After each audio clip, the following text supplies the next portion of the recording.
Hello everyone, स्वागत है आप लोगों का मेरे चैनल में। आज हम सबसे पहले तो जितने विद्यार्थी हैं हम उनको जो है विश्व हिंदी दिवस की हार्दिक शुभकामनाएं देते हैं।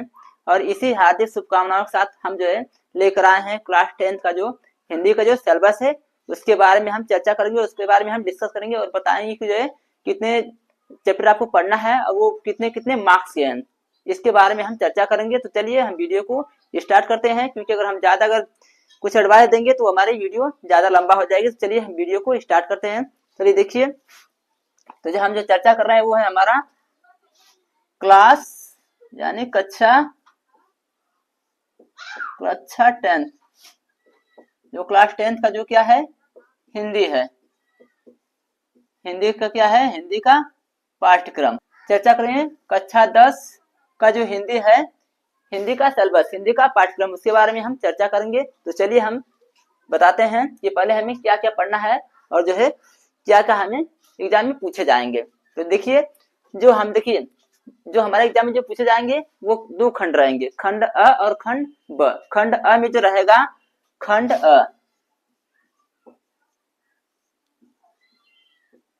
खंड अ में आपका रहेगा बहुविकल्पी। क्या रहेगा? बहुविकल्पी।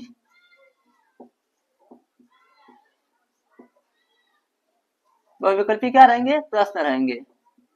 जो आपका जो खंड अ रहेगा वो क्या रहेंगे, उसमें रहेंगे आपके बहुविकल्पी। और जो खंड ब रहेगा उसमें क्या रहेंगे, आपको लिखना पड़ेगा वर्णनात्मक जो है। देखिए जो हिंदी गद्य की जो विकास है इसमें आपका पूछा जाएगा शुक्ल,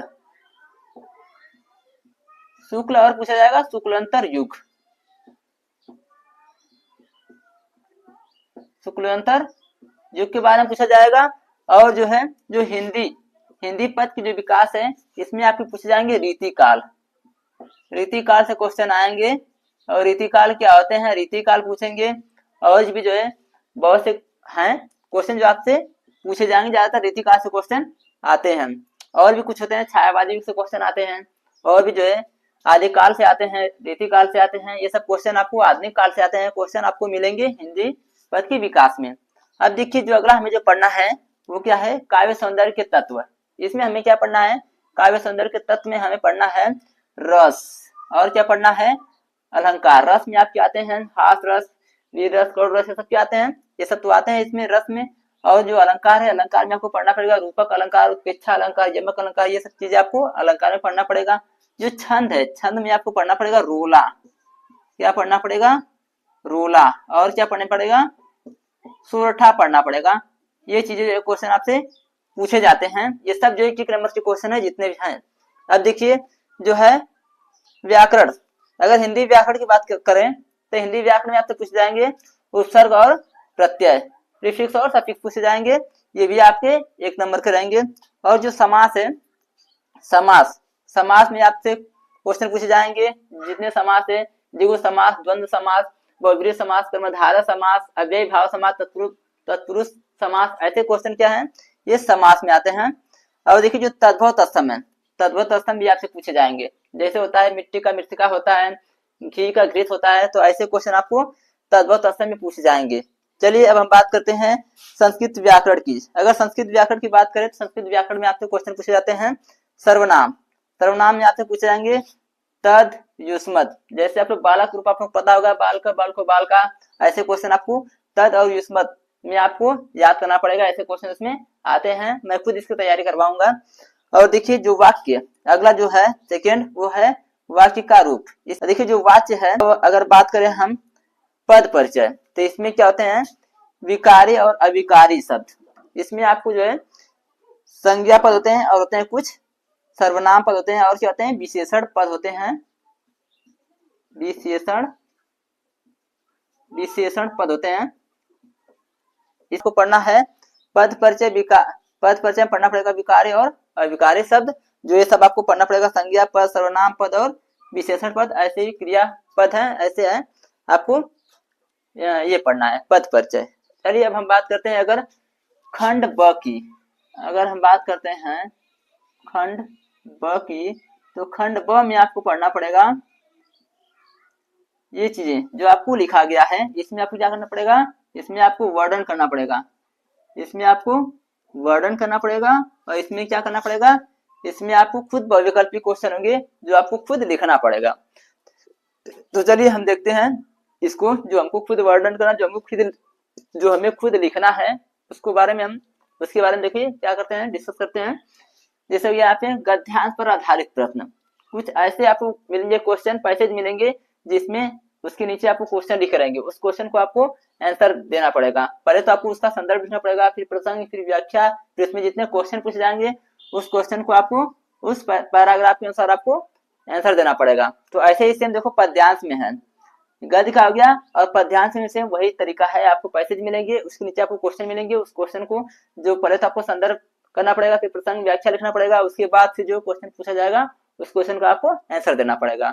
अब अगर हम बात करें संस्कृत गद्यांश की, तो संस्कृत गद्यांश की भी सेम वही बातें हैं, इसमें भी आपको मिलेंगे पैसेज, जिसमें क्या करना पड़ेगा, आपको उसका संदर्भ लिखना पड़ेगा और उसका हिंदी में अनुवाद करना पड़ेगा। आपका संस्कृत रहेगा उसको आपको हिंदी में करना पड़ेगा।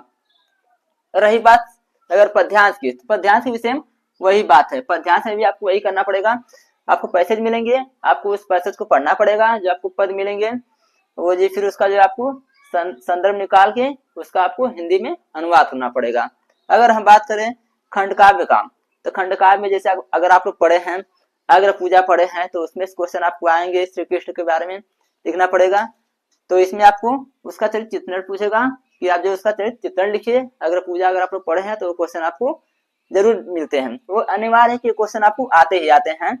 अब अगर हम बात करें लेखक की और कवि की, तो इन लोग क्या करते हैं, इन लोगों का जीवन परिचय पूछा जाता है, लेखक के पूछे जाते हैं और कवि के, जिन्हें आपको खुद लिखना पड़ता है। तो इसकी भी तैयारी हम करवाएंगे आप लोगों को, जिनमें लेखक में बहुत सी बातें दर्शन के बारे में पूछता है, और भी जो है सूर्यकांत त्रिपाठी निराला हो गए, ऐसे बहुत से हैं जिनके पूछे जाते हैं। कवियों में पूछे जाते हैं सूरदास, कबीरदास, और भी जो है महादेव वर्मा पूछे जाते हैं। ऐसे क्वेश्चन जो है कवियों में पूछे जाते हैं।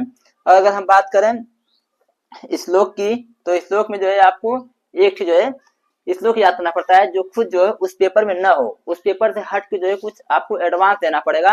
अगर उस पेपर में से अगर आप उसको लिखते हैं तो नंबर आपको नहीं मिलेगा, आपको खुद जो है एक श्लोक याद कर लेनी है। जैसे कि मैं आपको एक श्लोक बताता हूँ, एक श्लोक जो है मैं खुद जो है अपना पेपर में लिखा था कि सर्वे भवन्तु सुखिनः सर्वे सन्तु निरामया सर्वे भद्राणि पश्यन्तु मा कश्चित् दुःखभाग् भवेत्। ये क्वेश्चन मैं जो है खुद लिखा था, ये क्वेश्चन श्लोक का हो गया। अगर हम बात करें संस्कृत की, तो संस्कृत में जो है आपको उत्तर देना पड़ेगा, क्वेश्चन आपको रहेंगे संस्कृत के, उसको आपको 3-4 क्वेश्चन रहेंगे, जिनमें से आपको केवल 2 ही क्वेश्चन का आंसर देना पड़ेगा। अगर हम बात करें निबंध की, तो निबंध भी आपसे पूछा जाता है, चाहे पर्यावरण पूछेगा, चाहे शिक्षा पूछेगा, चाहे जनसंख्या पूछेगा, चाहे जी बेरोजगारी पे पूछेगा। ऐसे बहुत क्वेश्चन आते हैं, या फिर जो छात्र अनुशासन पूछ सकता है, विद्यालय भी आपकी पूछ सकता है, फिर ग्रामीण क्षेत्र से संबंधित क्वेश्चन आ सकते हैं। ये चीजें आपको निबंध में पूछी जाती हैं। और जो है कुछ लोगों की किताब में लेटर भी पूछता है, यानी एप्लीकेशन पूछता है, प्रार्थना पत्र पूछता है। अगर आप प्रार्थना पत्र पढ़े हैं तो आप प्रार्थना पत्र लिखिएगा, अगर नहीं पढ़े हैं तो प्रार्थना पत्र के बारे में हम खुद जो है आपको डिस्कस करेंगे, बताएंगे कि प्रार्थना पत्र कैसे लिखना है, आपको जिलाधिकारी के बारे में देगा, आपकी ग्रामीण क्षेत्र से संबंधित जो कमियां हैं उसके बारे में आपको डिस्कस करना पड़ेगा, आपको जिलाधिकारी को एक पत्र लिखना पड़ेगा। तो यही चीजें हैं, यही सब हैं। अब चलिए, ये तो हमारा हो गया सब, इसके डिस्कस हम कर लिए। अब हम बात करते हैं इसके नंबर्स की। तो जो नंबर्स हैं जितने भी हैं, ये सब क्या हैं, बहुविकल्पी हैं। इनमें से आपको क्वेश्चन मिलते हैं 20 नंबर के, क्या होते हैं, बहुविकल्पी क्वेश्चन होते हैं। इनके जो अंक है, इनके अंक कितने कितने के हैं, इनके बारे में हम चर्चा कर लेते हैं। तो चलिए देखिए, जो हमारा जो है पहला जो हिंदी गद्य के जो विकास है, ये आपके पूछे जाएंगे क्या नंबर के, ये आपके पूछे जाएंगे 5 नंबर के। इसमें क्वेश्चन आएंगे आपके, कौन, जो दिया हिंदी गद्य के विकास से, और जो दिया हिंदी पद के विकास से, इसमें देखो इसमें भी 5 नंबर से क्वेश्चन आएंगे। अगर हम बात करें काव्य सौंदर्य के तत्व से, तो इन तीनों में से 1 नंबर के आएंगे, जो क्या होंगे 3 नंबर की पूछे जाएंगे इसमें से। अगर हम बात करें इनकी उपसर्ग, समास, तद्भव, तत्सम और जो क्या है सर्वनाम, सॉरी इनका अगर हम बात करें जो है उपसर्ग, समास, तद्भव और तत्सम, ये भी कितने नंबर पूछे जाएंगे, ये भी 3 नंबर के पूछे जाएंगे। सब में से एक क्वेश्चन आएंगे। अगर हम बात करें सर्वनाम, वाक्य का रूप, वाच्य और पद परिचय, तो इनमें से जो है 1 2 3 4 है, तो ये भी कितने नंबर के पूछे जाएंगे, 1 नंबर के सब पूछे जाएंगे। 4 × 1 बराबर कितना जाएंगे 4, सबसे जो है 1 नंबर के क्वेश्चन पूछे जाएंगे, लेकिन इनमें से कितने नंबर के आएंगे, 5 नंबर के क्वेश्चन आएंगे। चलिए अब हम बात करते हैं जो हमें लिखना है वो कितने नंबर के हमें होंगे। जो हमें लिखना है वो हमारे कितने नंबर के होंगे, जैसे यहाँ दिया गद्यांश पर आधारित प्रश्न, ये हमारे होंगे 6 नंबर के होंगे। जो हमारा पहला है गद्यांश पर आधारित प्रश्न। जब अगर बात करें पद्यांश का, जो हमें खुद जो पैसेज लिख कर हमें उस पर जो है, जो हमें खुद पैसेज पढ़ के उसका जो क्वेश्चन का आंसर देना है, वो हमें 6 नंबर के होंगे दोनों गद्य और पद में से।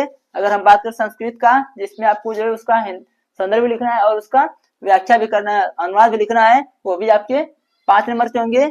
गद्य और पद में जो होंगे वो जो सब 5 नंबर के आपके क्वेश्चन पूछे जाएंगे, जो आपको पैसेज जो मिलेंगे, जिसका आपको पढ़कर संदर्भ और उसका जो अनुवाद लिखना पड़ेगा, गद्य का और पद का संस्कृत में। अगर हम बात करें खंड काव्य का, तो खंड काव्य जो है 3 नंबर के क्वेश्चन होंगे। ये 3 नंबर से आपको मिलेंगे, इसमें से खंड काव्य के 3 नंबर आपको मिलेंगे इसमें से।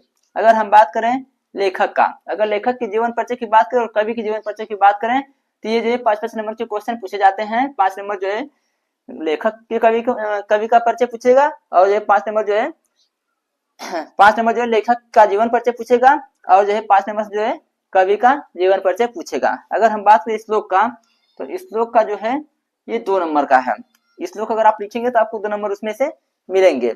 अगर बात करें संस्कृत का उत्तर, जो दिया ना संस्कृत में उत्तर अगर आप देंगे, 4 क्वेश्चन रहेंगे, उसमें से आप दो का आंसर देंगे तो आपको 2 नंबर मिलेंगे, यानी एक क्वेश्चन पे 1 नंबर।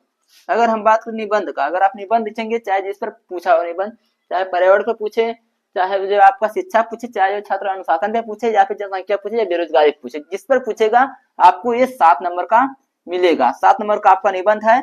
और है एक पत्र लेखन, क्या है, पत्र लेखन। ये पत्र लेखन आपका पूछता है 4 नंबर का। टोटल कितने नंबर हुए, टोटल आप जोड़ लीजिएगा, टोटल होंगे, ये जो वर्णनात्मक है ये है आपको 50 नंबर के, और जो विकल्पी है वो आपके कितने होंगे, ये आपके होंगे 20 नंबर के। तो टोटल कितने हुए, 20 प्लस 50 बराबर कितने हो गए, 70। तो 70 नंबर के ही आपके जो पेपर होते हैं, बाकी जो 30 नंबर है वो क्या होते हैं, आपके प्रैक्टिकल होते हैं। तो चलिए एक बार फिर से हम डिस्कस कर लेते हैं, एक बार आपको फिर से बढ़िया समझा देते हैं, उसके बाद फिर हम आगे चलते हैं। तो चलिए हम आज आपको बता रहे हैं हिंदी का पाठ्यक्रम, जिसमें आपको खंड अ और खंड ब पूछेगा। खंड अ में आपको बहुविकल्पी रहेगा, और खंड ब में क्या होगा, आपको लिखना पड़ेगा। जो खंड अ रहेगा वो आपका 20 नंबर का रहेगा, जिसमें से आपका दिया है हिंदी गद्य के विकास, हिंदी पद के विकास, फिर काव्य सौंदर्य दिया है, जिसमें आपको ये पढ़ना है रस, अलंकार, छंद, और दिया है हिंदी व्याकरण, इसमें आप पढ़ेंगे उपसर्ग, प्रत्यय, समास, तत्सम पढ़ेंगे।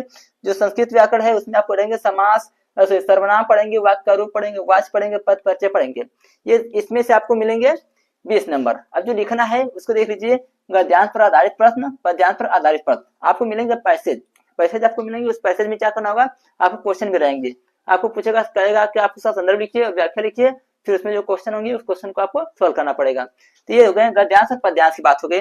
ऐसे ही सेम देखिए संस्कृत में आपको मिलेंगे पैसेज, गद्यांश के मिलेंगे और पद्यांश के भी मिलेंगे, जिसको आपको पढ़कर उसका संदर्भ लिखना पड़ेगा और उसका हिंदी में अनुवाद करना पड़ेगा। तो ये हो गए गद्यांश और पद्यांश की बात हो गई।